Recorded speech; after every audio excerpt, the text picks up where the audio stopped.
Bapa, kami sungguh mengucap syukur buat setiap kebaikan-Mu dalam kehidupan kami. Kami ada Tuhan sampai hari ini Tuhan, itu semua karena kemurahan-Mu, semua karena berkat-Mu Bapa. Kalau sebentar Tuhan kami akan memulai ibadah kami di pagi hari ini. Kiranya Engkau mengurapi setiap kami anak-anak-Mu Tuhan, menjamah setiap kami. Kami percaya Tuhan hadirat-Mu ada di tempat ini Tuhan. Kami percaya Roh-Mu bekerja Tuhan. Kami mau serahkan Bapa ibadah kami pada pagi hari ini di dalam nama Tuhan Yesus Kristus. Haleluya. Amin. Shalom jemaat yang dikasihi Tuhan. Pada pagi hari ini kita mau bersama-sama bersuka cita, kita mau bersorak-sorai, kita mau pujikan Dia. Haleluya.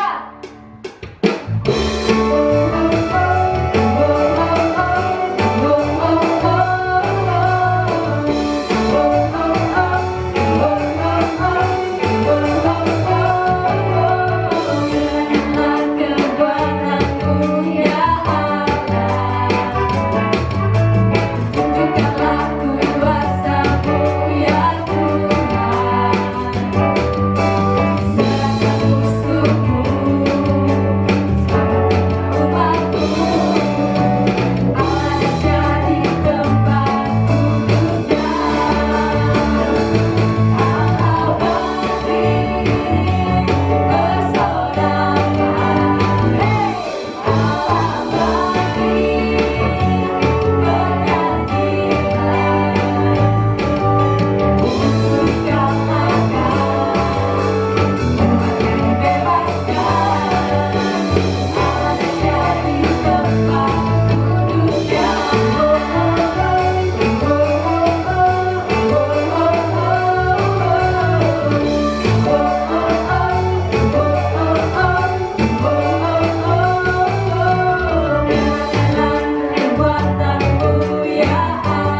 Haleluya Yesus. Tuhan, ini hati kami. Kami mau nyatakan Tuhan bahwa Engkaulah harapan kami, Kau sumber kehidupan kami. Haleluya, haleluya Yesus.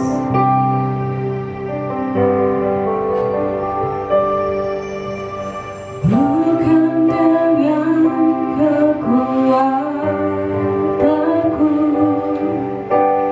ku dapat jalan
kepada Tuhan kita yang besar. Mari kita serahkan kekhawatiran kita kepadanya. Mari kita serahkan kehidupan kita kepadanya. Kita percaya ketika kita berserah kepadanya dan percaya kepadanya, Tuhan Yesus akan bertindak, menolong kita, memberkati kita, menyembuhkan kita, menguatkan kita. Haleluya.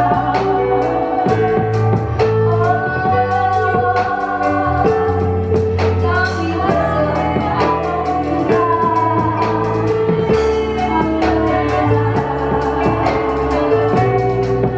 Kami percaya kuasa-Mu.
Mari kita katakan dengan lembut. Ku pandang wajah-Mu dan berseru. Kami percaya Engkau mendengarkan seruan kami, Tuhan. Ku datang dari. Kami percaya pertolongan Tuhan datang dalam kehidupan kami. Jangan lepaskan ya salah harapan dalam hidupku. Ku pandang wajah-Mu dan berseru, pertolonganku datang dari-Mu. Peganglah tanganku, jangan lepaskan, Kaulah harapan dalam hidupku. Pandang wajah-Mu dan berseru, pertolonganku datang dari-Mu. Peganglah tanganku, jangan lepaskan, Kaulah harapan dalam hidupku. Kaulah harapan dalam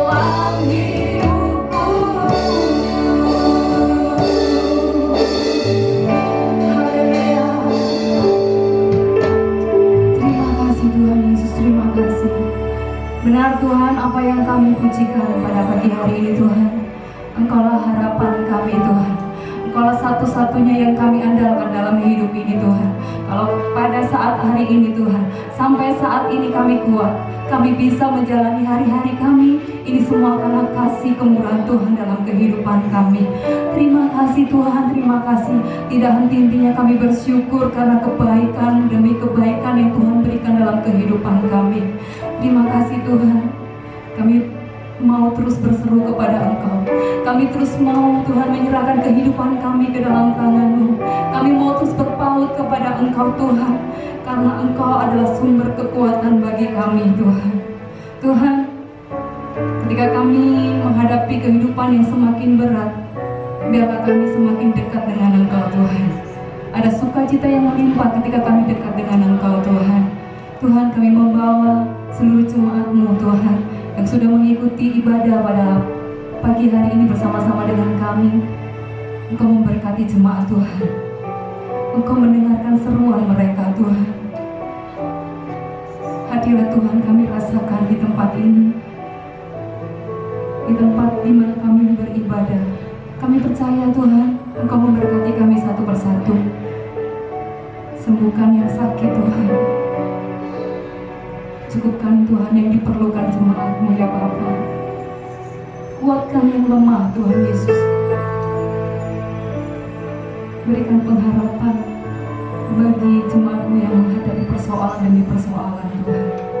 Berikan jalan keluar ketika jemaat-Mu Tuhan menghadapi jalan-jalan buntu di depannya Tuhan. Kami percaya Tuhan, Engkau Tuhan kami yang tepat janji. Apa yang Engkau janjikan dalam kehidupan kami, Engkau pasti genapi Tuhan. Ketika kami tetap percaya kepada Engkau Tuhan, kami mau terus Tuhan mengimani Tuhan janji-janji Tuhan dalam kehidupan kami. Dan kami percaya semua itu terjadi atas kehidupan kami. Terima kasih Tuhan, terima kasih kami sudah memuji, mengagungkan nama-Mu Tuhan. Terimalah pujian dan pengagungan kami Tuhan. Kami rindu perkenanan Tuhan terus hadir dalam kehidupan kami Tuhan Yesus. Kami juga mau menikmati Tuhan firman Tuhan. Kami mau menikmati perjamuan kudus Tuhan. Biarlah kuasa-Mu terus sempurna bekerja dalam kehidupan kami. Kami mau menerimanya di dalam nama Tuhan Yesus Kristus. Haleluya. Amin.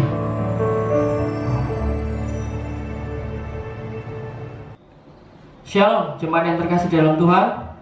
Sebelum kita memberikan persembahan, saya ajak jemaat Tuhan untuk membaca firman Tuhan di dalam Ibrani 11 ayat yang keempat.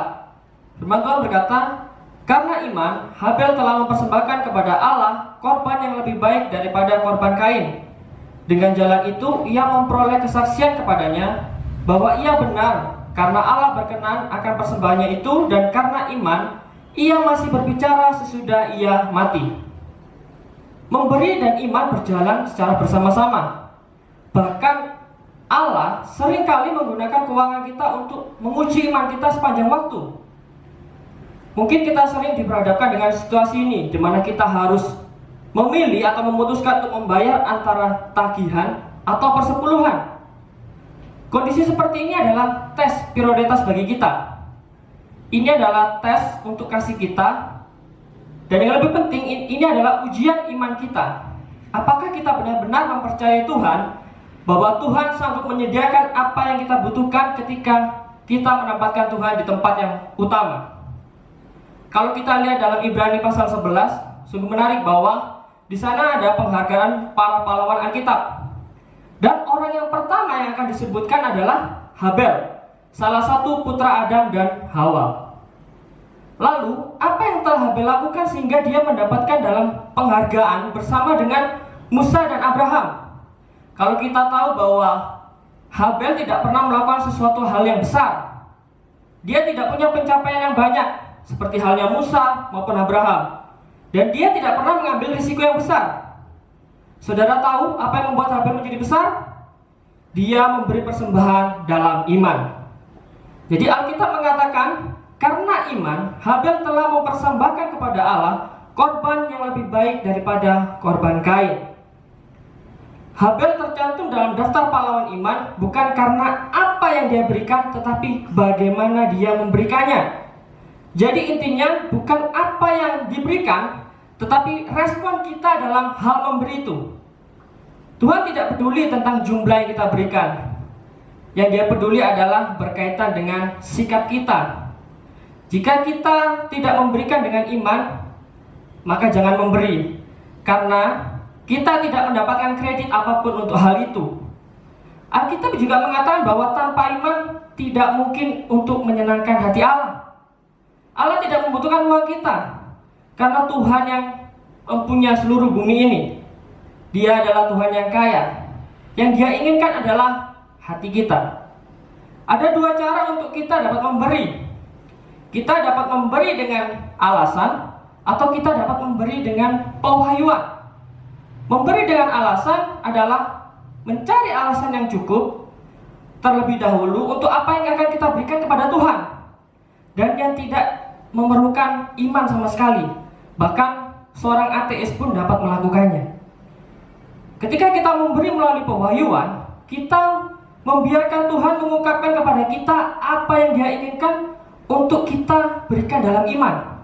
Ini berarti kita meminta dan berdoa kepada Tuhan untuk seberapa banyak yang Engkau inginkan untuk saya percayai kali ini.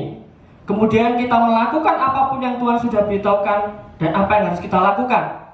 Inilah pengertian memberi dengan iman dan membantu kita tumbuh, matang, dan menjadi lebih seperti Kristus. Tuhan Yesus memberkati. Sebelum kita memberikan persembahan, saya jemaat Tuhan untuk kita sama-sama untuk berdoa. Tuhan Yesus, terima kasih buat anugerah-Mu yang begitu besar dalam kehidupan kami, Bapa. Dan tiba saatnya kami akan memberikan persembahan dan persembahyan kami, Tuhan. Dan kami akan memberi dengan iman kami, Tuhan, dan kepercayaan kami yang penuh kepadamu, Tuhan. Engkau lihat, Tuhan, tangan-tangan memberi, Tuhan, baik persembahan maupun perpuluhan, Tuhan. Engkau janji, jika pikiran Engkau bukakan 30, 60, bahkan 100 kali ganda memberkati kami, Bapa. Kami akan memberi yang terbaik bagi Engkau, Tuhan, di dalam nama Tuhan Yesus Kristus. Haleluya. Amin. Selamat memberi, Tuhan Yesus memberkati. Haleluya. Kami siapkan hati kami untuk mendengar firman Tuhan di hari ini. Kami percaya firman Tuhan membawa kekuatan bagi hidup kami dan menuntun kami pada jalan kemenangan kami. Di dalam nama Tuhan Yesus Kristus, kami siapkan hati kami untuk mendengar firman Tuhan. Amin. Puji Tuhan. Shalom Bapak Ibu yang di rumah yang sedang mengikuti ibadah di hari ini. Hari ini kita akan belajar bersama-sama dari firman Tuhan. Saya mengambil judul tentang melihat kebaikan datang dalam situasi sulit. Ya, kenapa saya mengambil judul ini? Karena sekarang ini kita memang ada dalam situasi yang sulit. Tetapi saya percaya dalam keadaan seperti ini bukan berarti tidak ada kebaikan yang akan kita jumpai. Bukan berarti tidak ada manfaat yang bisa kita alami di dalam kehidupan ini, saudara. Saya percaya ada sesuatu yang baik yang kita dapatkan. Ada manfaat dari situasi sulit yang sedang kita hadapi pada hari-hari ini. Karena Roma pasal 8 ayat 28 berkata demikian. Kita tahu sekarang bahwa Allah turut bekerja dalam segala sesuatu untuk mendatangkan kebaikan bagi mereka yang mengasihi Dia, yaitu bagi mereka yang terpanggil sesuai dengan rencana Allah.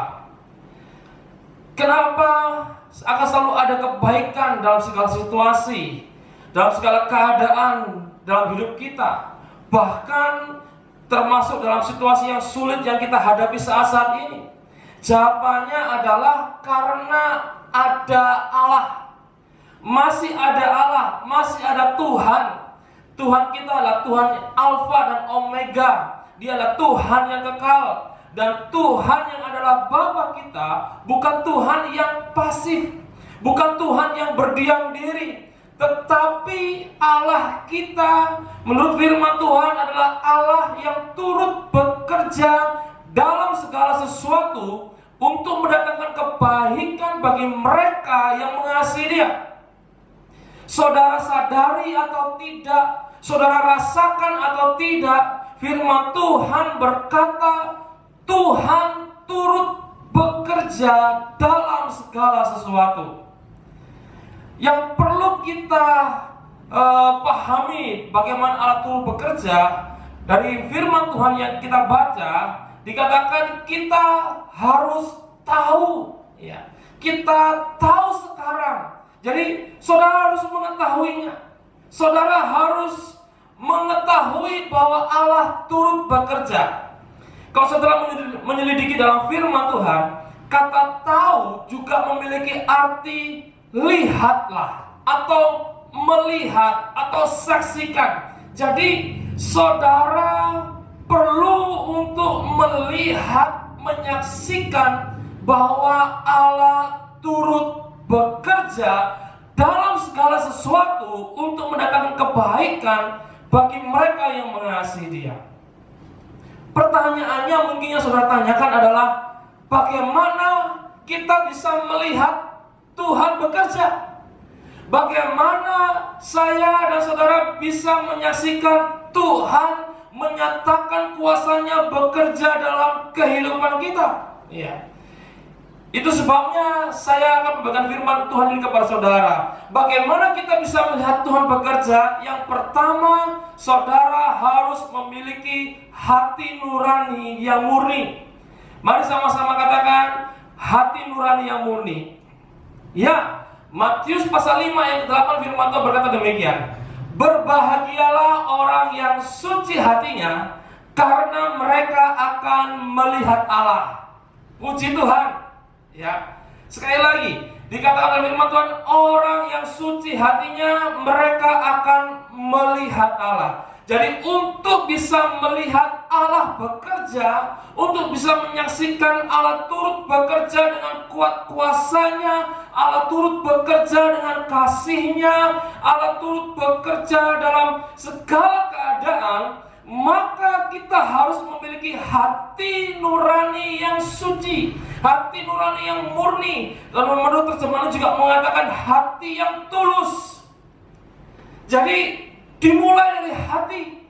Kita harus menyingkirkan, membersihkan hati kita dari segala kotoran-kotoran, dari segala kecemaran yang mencemarkan hati kita. Apa yang mencemarkan hati kita? Bisa jadi kepahitan mencemarkan hati kita, dendam, amarah, keserakahan, ketamakan. Itu semua adalah kotoran-kotoran yang mengotori hati kita. Ya. Jadi kita harus membereskan itu semua terlebih dahulu, supaya kita bisa menyaksikan Allah bekerja di dalam kehidupan kita. Bagaimana kita membersihkan hati kita? Bagaimana caranya, Pak? Supaya hati kita bersih, ya, dari akar pahit, dari dendam, amarah, keserakahan, ketamakan dan sebagainya. Kalau badan kita kotor, kita mencucinya dengan sabun mandi. Kalau baju kita kotor, kita mencucinya dengan deterjen atau sabun cuci. Tetapi kalau hati kita yang kotor, sabun mandi tidak bisa membersihkannya, sabun cuci tidak bisa membersihkannya. Yang bisa membersihkan hati kita adalah darah Yesus yang sudah dicurahkan atas saudara dan saya di atas kayu salib. Hanya darah Yesus yang bisa menyucikan hati kita, yang bisa membersihkan hati kita. Ibrani 9 ayat 14 firman Tuhan berkata demikian.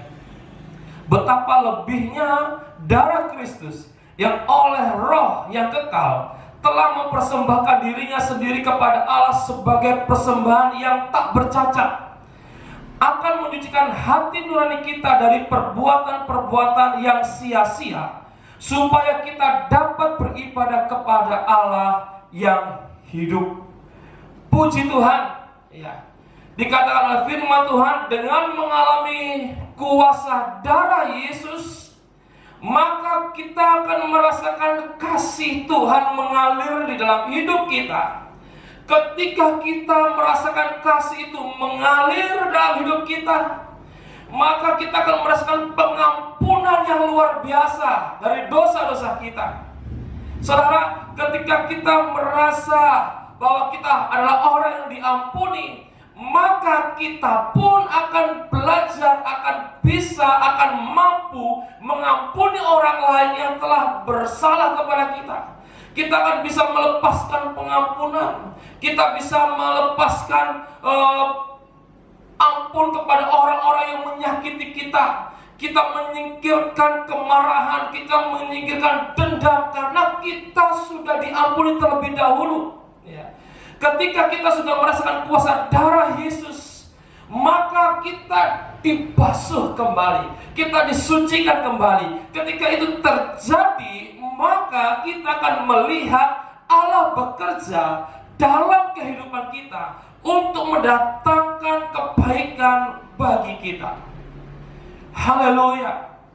Banyak sekali kesaksian-kesaksian yang saya jumpai, bagaimana ketika mereka, orang-orang ini mulai mengampuni, mereka mendapatkan mujizat-mujizat dalam kehidupan mereka. Mereka menyaksikan bagaimana Tuhan bekerja, mereka melihat bagaimana Allah campur tangan, dan mereka mengalami mujizat Tuhan.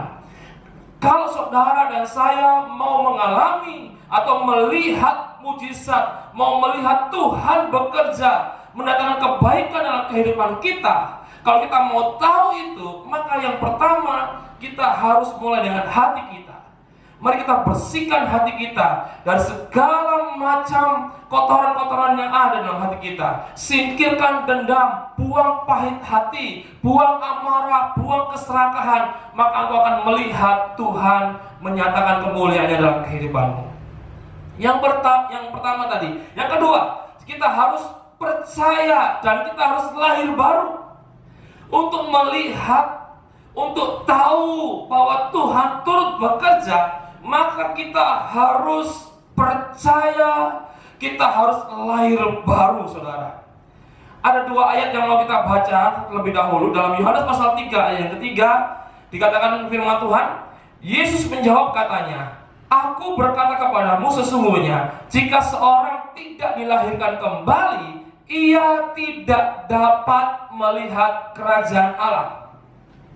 Jadi, saudara harus lahir baru, lahir kembali, maka aku akan melihat kerajaan Allah. Yohanes 11 ayat 40, firman Tuhan berkata, jawab Yesus, bukankah sudah kukatakan kepadamu, jika engkau percaya, engkau akan melihat kemuliaan Allah. Haleluya. Jika kita lahir baru, jika kita percaya, kita akan melihat kerajaan Allah, dan kita juga akan melihat kemuliaan Allah. Jadi, ini adalah sesuatu yang penting. Dengan kita menyucikan hati kita, kita melihat Allah bekerja. Dengan kita percaya, kita melihat kemuliaan Allah. Dengan lahir baru, kita melihat kerajaan Allah. Ada sebuah kisah dari seorang tentara Jepang yang bernama Hiro Onoda. Pada tanggal 26 Desember 1944, Hiro Onoda diutus ke Pulau Lubang di Filipina untuk memata-matai tentara Amerika di area tersebut.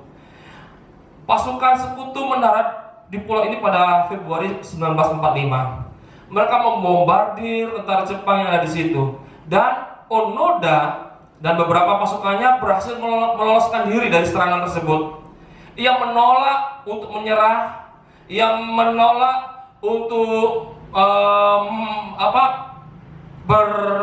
menjalankan diri, dan ia memilih mundur ke perbukitan untuk menyusun serangan selanjutnya sebagai seorang atau sekelompok gerilyawan bersama anak buahnya. Untuk bertahan hidup, ia beserta dengan beberapa orang anak buahnya. Mereka makan makanan yang ada tumbuh-tumbuhan yang ada di hutan, buah-buahan. Bahkan mereka beberapa kali harus mencuri ternak milik penduduk setempat untuk bertahan hidup. Pada tahun 1945, muncul selebaran yang menyebutkan bahwa perang telah usai dan memerintahkan semua tentara Jepang yang masih ada di kawasan Pasifik untuk menyerah. Setelah dia menerima selebaran itu, dia mempertimbangkan dengan cermat. Dia berkata bahwa jangan-jangan selebaran ini disebarkan oleh sekutu sebagai propaganda, sehingga kemudian dengan mudahnya mereka keluar dari hutan-hutan dan kemudian menyerah, dan mereka dengan mudah menangkap orang tentara Jepang yang masih ada.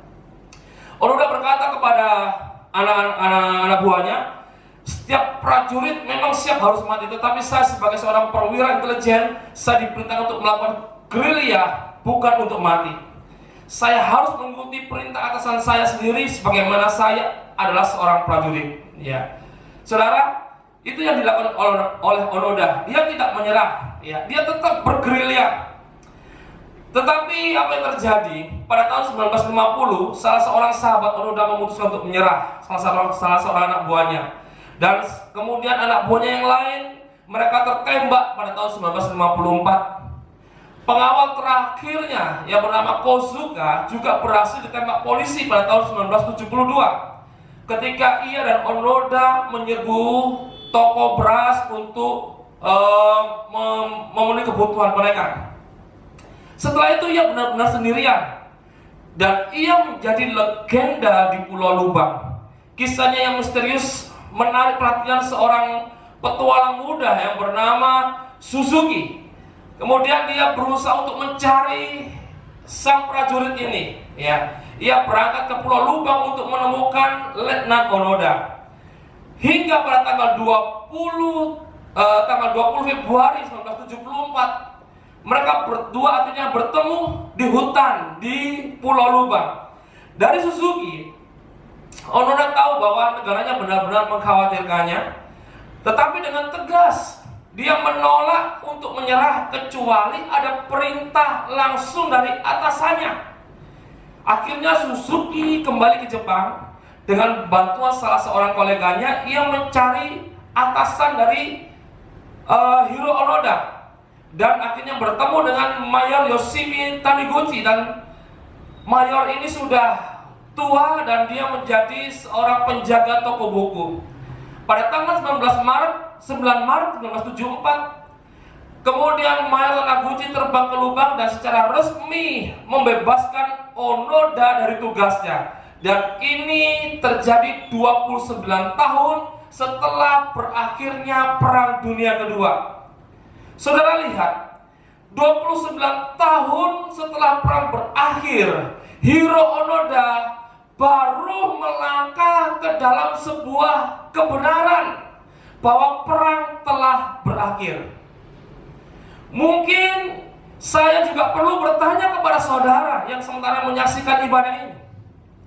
Berapa banyak di antara saudara, di antara kita seperti Hiro Onoda, kita tidak percaya bahwa Yesus telah menebus dosa kita semua. Berapa banyak kita tidak menyadari bahwa anugerah telah tersedia untuk kita semua. Jangan-jangan masih ada di antara kita yang tidak mempercayai karya salib Yesus yang sudah dikerjakannya 2000 tahun yang lalu.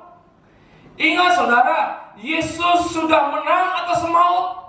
Dan kemenangannya itu untuk saudara dan saya. Pertanyaannya, maukah engkau percaya bahwa Yesus sudah mati untukmu dan mengampuni engkau, membebaskan engkau dari segala dosa-dosamu? Dan maukah engkau hidup dalam sebuah kehidupan yang baru, hidup dalam sebuah kebenaran bahwa engkau bukan lagi hamba dosa, engkau adalah hamba kasih karunia, hamba Allah, hamba Kristus. Kalau engkau tidak percaya, kalau saudara tidak percaya, Tuhan juga tidak bisa berbuat apa-apa. Bukan karena Tuhan yang terbatas, tetapi karena kita yang membatasi Tuhan di dalam hidup kita. Mari kita melihat dalam Markus pasal 6 ayat 1 sampai 6. Dikatakan demikian. Kemudian Yesus berangkat dari situ dan tiba di tempat asalnya, sedang murid-muridnya mengikuti dia. Pada hari Sabat ia mulai mengajar di rumah ibadat dan jemaat yang besar takjub mendengar dan mereka berkata, dari manakah diperolehnya semuanya itu? Hikmat apa pulakah yang diberikan kepadanya? Dan mujizat-mujizat yang demikian bagaimanakah dapat diadakan oleh tangannya? Bukankah ia ini anak tukang kayu, anak Maria, saudara Yakobus, Yoses, Yudas, dan Simon? Dan bukankah saudara-saudaranya yang perempuan ada bersama-sama kita? Lalu mereka kecewa dan menolak dia. Maka Yesus berkata kepada mereka, seorang nabi dihormati di mana-mana kecuali di tempat asalnya sendiri, di antara kaum keluarganya dan di rumahnya. Ia tidak dapat mengadakan satu mujizat pun di sana, kecuali menyembuhkan beberapa orang sakit dengan meletakkan tangannya atas mereka. Ia merasa heran atas ketidakpercayaan mereka. Saudara lihat di sini bahwa Yesus sedang mengadakan ibadah, dia berkhotbah dengan luar biasa, yang hadir banyak. Karena firman Tuhan katakan, jemaat yang besar takjub mendengar, khotbahnya bagus. Yesus seorang guru, seorang pengkhotbah yang luar biasa. Tetapi apa hasilnya? Ya. Firman Tuhan katakan dalam ayat kelima, ia tidak dapat mengadakan satu mujizat pun di sana, kecuali menyembuhkan beberapa orang sakit dengan meletakkan tangan atas mereka. Ia merasa heran atas ketidakpercayaan mereka. Bahkan kita lihat di sini, Yesus pun tidak mengadakan mujizat bukan karena Yesus tidak bisa, bukan karena Yesus tidak sanggup, bukan karena Yesus tidak mampu. Yesus sanggup, saudara. Yesus mampu. Tidak ada yang mustahil bagi Yesus. Tetapi alasan mengapa Yesus tidak mengerjakan mujizat, mengapa mereka tidak mengalami mujizat, adalah karena mereka tidak percaya kepada Yesus. Bagaimana dengan saudara dan saya? Maukah kau melihat mujizat? Kalau engkau mau melihat mujizat, kalau engkau mau melihat Tuhan bekerja dalam hidupmu, maka engkau harus percaya. Engkau harus hidup dalam kebenaran firman-Nya. Sebagai kesimpulan firman Tuhan minggu ini, apapun yang terjadi dengan dunia ini, yang datang dalam hidup kita adalah kebaikan. Apapun situasi yang menimpa, yang ada di sekeliling kita, yang ada adalah kebaikan. Mengapa seperti itu? Mengapa begitu? Karena ada Allah Bapa kita. Saudara merasa atau tidak, saudara sadari atau tidak, firman Tuhan berkata Allah selalu turut bekerja untuk mendatangkan kebaikan bagi mereka yang mengasihi Dia. Pertanyaannya, apakah saudara melihatnya? Apakah saudara melihat kebaikan Tuhan? Apakah saudara melihat pekerjaan Tuhan, yaitu mendatangkan kebaikan dalam kehidupan saudara? Kalau engkau mau melihatnya, maka engkau harus memiliki hati yang suci, hati yang murni, hati yang tulus, dan izinkan kuasa darah Yesus pagi hari ini untuk membasuh hati saudara, menyingkirkan amarah dalam hati saudara, menyingkirkan dendam dalam hati saudara, menyingkirkan pahit hati dalam hati saudara. Karena itu semua adalah kotoran-kotoran yang menghalangi kita untuk melihat kemuliaan Tuhan. Sungguh aneh, ya. Melihat kemuliaan itu berhubungan dengan mata, tetapi firman Tuhan yang harus kita bereskan adalah hati, ya. Jadi bukan masalah kita tidak melihat karena mata kita tidak bisa melihat, bukan, tetapi karena hati kita dipenuhi dengan kotoran-kotoran. Kita harus membersihkan hati kita. Kemudian kita harus percaya dan hidup dalam kelahiran baru. Ketika kita percaya, kita akan melihat kemuliaan Tuhan. Ketika kita hidup dalam kelahiran baru, hidup dalam kebenaran, maka engkau akan melihat bagaimana kerajaan Allah dinyatakan di dalam kehidupan saudara. Puji Tuhan. Demikian dengar firman Tuhan. Mari kita siapkan hati kita untuk menyembah Tuhan bersama-sama. Haleluya. Haleluya. Puji Tuhan. Kami mau nyatakan bahwa Engkau lah harapan kami, Tuhan. Kita nyanyikan lagu ini bersama-sama. Katakan, bukan dengan kekuatanku, bukan dengan kekuatanku, ku dapat jalani hidupku tanpa Tuhan yang di sampingku. Ku tak mampu sendiri, Engkaulah kuatku yang menopangku. Ku pandang wajah-Mu dan berseru, pertolonganku datang dari-Mu.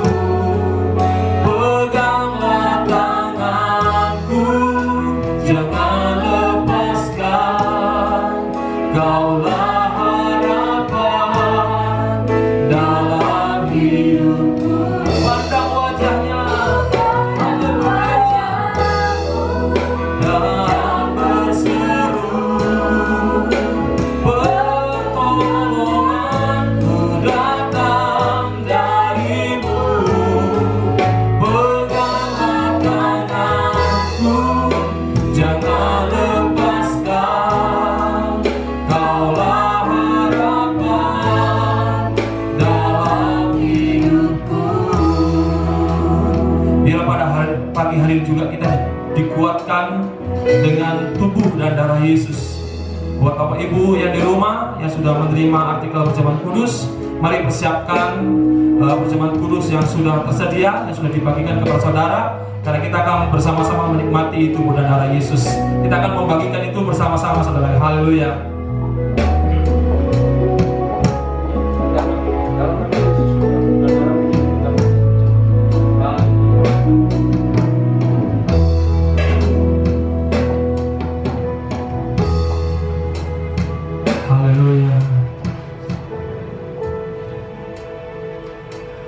Salibnya,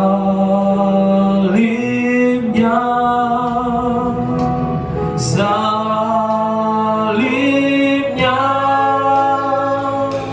selama mulia,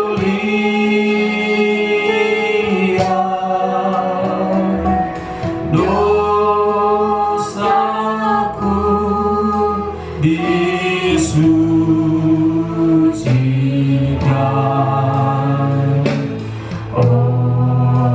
oleh darah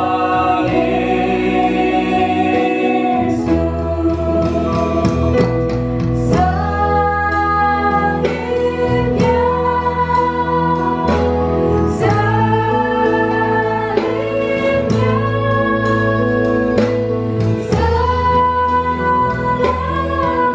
Haleluya.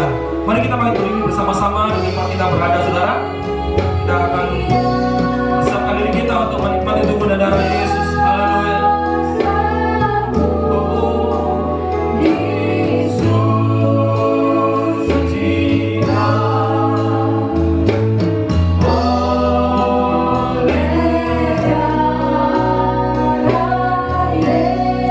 Haleluya.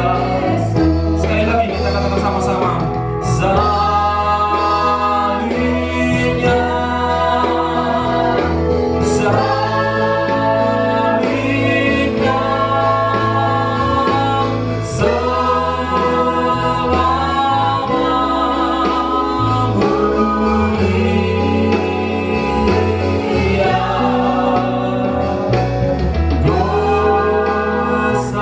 dosaku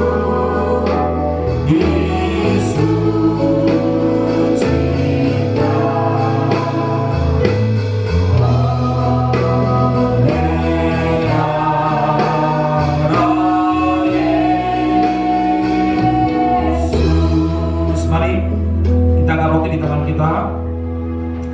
Kita mau mendengarkan firman Tuhan tentang apa yang Tuhan sudah lakukan dalam kehidupan kita melalui salibnya.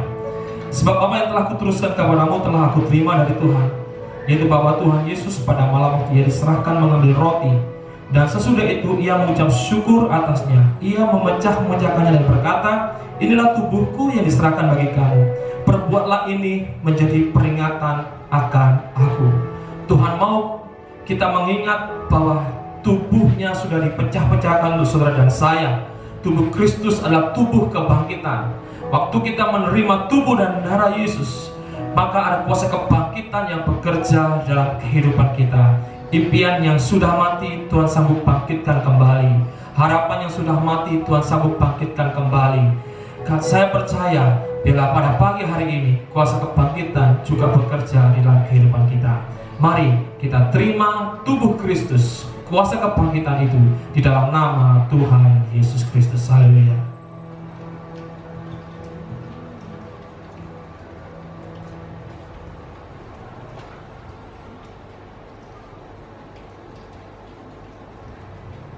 Puji Tuhan. Kita angkat cawan di tangan kanan kita. Firman Tuhan berkata, demikian juga ia mengambil cawan sesudah makan lalu berkata, cawan ini adalah perjanjian baru yang dimeteraikan oleh darahku. Perbuat ini setiap kali kamu meminumnya menjadi peringatan akan aku. Sebab setiap kali kamu makan roti ini dan minum cawan ini, kamu memberitakan kematian Tuhan sampai ia datang. Puji Tuhan. Cawan di tangan kita dimeteraikan oleh darah Yesus. Darah Yesus menyucikan dosa-dosa kita. Darah Yesus menyembuhkan sakit penyakit kita. Saya percaya pada pagi hari ini ketika kita menerima cawan yang adalah darah Yesus, sakit penyakit kita juga sementara disembuhkan dan telah disembuhkan oleh Tuhan. Dosa-dosa kita diampuni. Mari kita terima kuasa darah Yesus menyucikan kita, menyembuhkan kita di dalam nama Tuhan Yesus Kristus. Haleluya.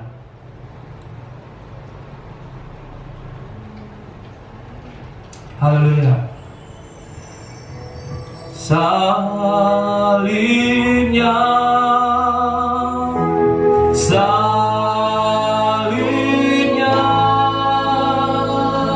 selama mulia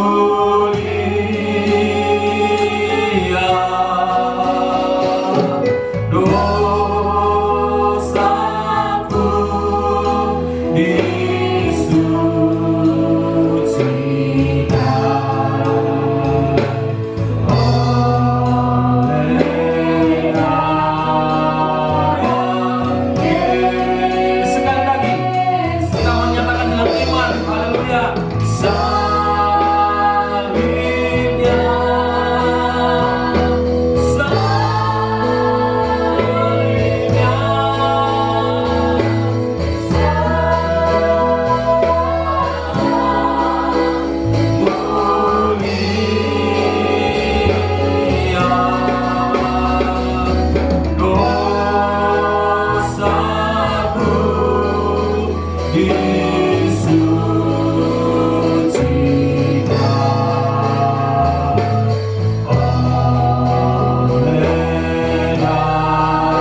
Tuhan sudah kerjakan di atas kayu salib, maka sakit penyakit disembuhkan, maka yang lemah dikuatkan, maka yang susah dihiburkan, yang miskin berkata aku kaya. Tuhan, biarlah kuasa salib-Mu nyata dalam kehidupan kami semuanya.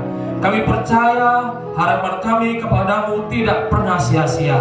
Tuhan telah melakukan kebaikan untuk kami dan akan tetap melakukannya di waktu-waktu yang akan datang. Kami bersyukur untuk firman-Mu, kami bersyukur untuk kuasa darah-Mu, untuk tubuh-Mu yang sudah tercurah bagi kami semuanya. Saudara dikasih Tuhan, terimalah berkat dengan iman, kuasa salib Tuhan, berkat Tuhan, kesembuhannya di dalam nama yang berkuasa, yaitu Tuhan Yesus Kristus. Semua yang percaya dan diberkati berkata, amin. Haleluya. Tuhan Yesus berkati.